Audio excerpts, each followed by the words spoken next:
ህዳር 21 ቀን አክሱም የገባችበት ቀን ነው። 4 ማረፊያዎች ነበሯት። አንዱ መርጡለ ማርያም ይባላል፣ ምስራቅ ጎጃም ውስጥ ነው። መርጡለ ጽዮን ነበር የምትባለው። አንዱ ሳፍ ጽዮን ይባላል፣ ጣና ቂርቆስ ነው። እኔ የመጣሁበት ገዳም ነው። እዚያ አርፋለች። 4ቱ የጽዮን መንበሮች ነው የሚባሉት። አንደኛው ተድባበ ጽዮን ይባላል፣ ወሎ ውስጥ የሚገኝ ነው፣ ደቡብ ወሎ ውስጥ። አንደኛዋ አክሱም ጽዮን ናት። መጨረሻ ላይ ዛሬ አርፋ የምትገኘው አክሱም ነው። ህዳር 21 ቀን አንደኛ ከዚያ የገባችበት ቀን ነው። ሁለተኛ በግራኝ መሐመድ ጊዜ ታቦተ ጽዮን በስደት ዝዋይ ገዳም ቆይታለች። እዚህ ዝዋይ ቆይታ ግራኝ ካረፈ በኋላ ተመልሳ አክሱም የገባችው ህዳር 21 ቀን ነው። ጴጥሮስ ተሳሳተ ተብሎ ተጽፏል። ሐዋርያት ተበተኑ ተብሎ ተጽፏል። አብርሃም በደለ ተብሎ ተጽፏል። ማርያም ይህን አረገች ተብሎ አልተጻፈም። አንደበቷ ክርክም ያለ ነውር የሌለባት እውነት ጠባቦ ትህት ዘልህቀት በቤተ መቅደስ ውስጥ ተቀምጣ መልአክ እያነጋገራት ትዕቢት የሌለባት ትህት ጥበብን የተመላች እወቁኝ የማትል ልጇ በሆሳይና እንኳን እንዲው ግርግር ሰው ሁሉ ሲበዛ እንዴ የአምላክ እናት ፊት አድርጉኝ የማትል በትህትና እስቲ እዚህ ላይ እመቤታችን እንዲህ አለች ተብሎ ሰምታችኋል? ሐዋርያት አነጠፉ፣ ገሌ ፊት ሄደ፣ ጴጥሮስ እንዲህ አለ ሲባል እሷ እንዲህ ነኝ የማትል ይሄ አይገባኝም ይሄ ይገባኛል የማትል ስደት አይገባኝም ሳትል የተሰደደች መልካም ነገር ይገባኛል አክብሩኝ የማትል ትህትናን የተመላች ወርቅ።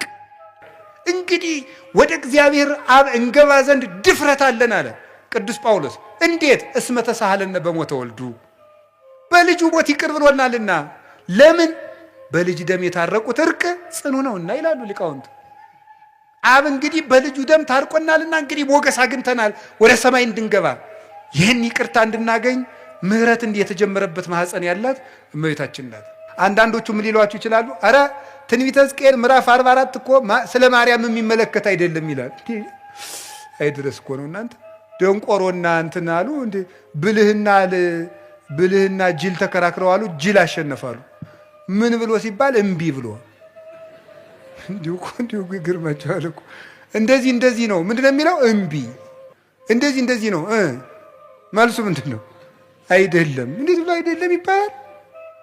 እንዲሁ እኮ ይገርማል። እንዲሁ ምን ይሻላቸዋል? እንዲሁ ድንቁርና እንዲሁ ነውር ነው። ድንቁርና እንዲሁ ጥበብ ቤቷን ሰራች እንደተባለ ጥበብ ድንቁርና ቤቷን ሰራች፣ 7 ምሰሶን ማቆመች ያስብላል። እነዚህ እኮ ነውር ነው። ኢትዮጵያውያን እኮ ወርቅ ህዝቦች ነን በእውነቱ። ኢትዮጵያውያን ብንሆን ማለት ነው። ኢትዮጵያውያን ኮቴሽን እግዚአብሔር የሚላት ኢትዮጵያ ማለት ነው። እናንተ በያፋችሁ የምትሏትን ኢትዮጵያ አይደለም ነው የሚለው። እግዚአብሔር የሚላት ኢትዮጵያውያን ብንሆን ይገርማችኋል እኮ ኢትዮጵያ ትላላችሁ እንዴ? ብፁዓን ነን በእውነት ብፁዓን። እንዴት? እኛ ይሄ ታቦት ከሲና ሲወርድ የለን። እኛ ይሄ ታቦት ደመና ሲጋርደው በደብረ ሲና አላየን። እኛ በስርየት መክደኛው ለሙሴ ሲነጋገረው አላየን። እኛ ይሄ ታቦት ዮርዳኖስን ሲከፍል አላየ ነው። እኛ ግንብ ሲያፈርስ አልነበርን። እኛ ዳጎንን ሲቀጠቅጥ አላየን። እኛ ጦርነት ሲያሸንፉበት አላየን። ሳናይ የምናምን ኢትዮጵያውያን ክቡራን ነን በእውነቱ ማለት ነው። ለዚህ ነው እግዚአብሔር ታቦተ ጽዮንን የሰጠን ማለት ነው። አዎ አይተው የገፋትን ታቦት ሳናይ ተቀበልናት። እግዚአብሔርን በዚች ታቦት እየባረከን ነው።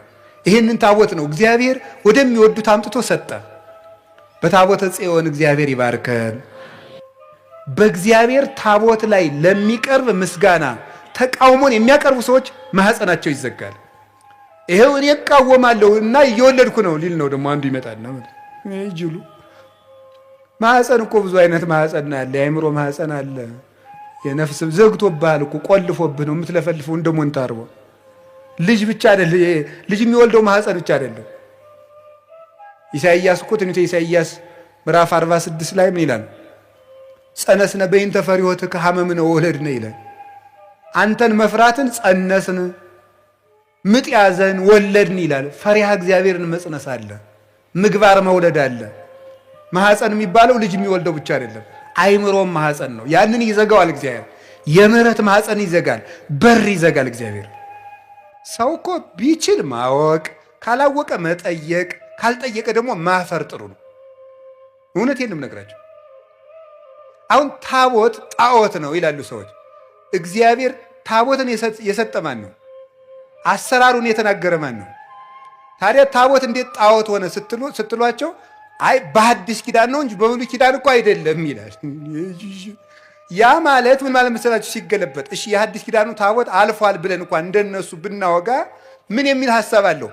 ታቦት ጣዖት ነው ይላል ነው። አዎ መቼ? ዛሬ። በብሉይ ኪዳንሳ ነበር።